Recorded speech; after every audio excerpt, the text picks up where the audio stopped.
Ridwan, Satuan Tinggi TNI Patimah. Syederalun hari ulang tahun ke-68 Infanteri TNI Angkatan Darat di lapangan Teguh Umar Melabuh, Aceh Barat berlangsung meriah Senin 19 Desember 2016. Amanat, siap!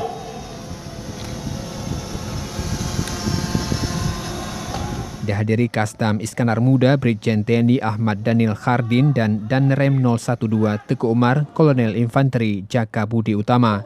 Kegiatan tersebut turut dimeriahkan penampilan drama tentara Indonesia sebelum kemerdekaan dalam menumpas penjajah.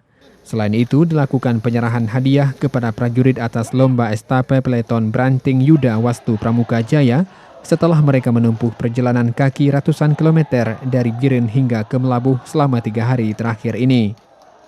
Ini kita merayakan Hari Infanteri ya. Jadi tadi di amanat dari Denpusnip sudah disampaikan infanteri, latar belakang sejarah dan lain-lainnya.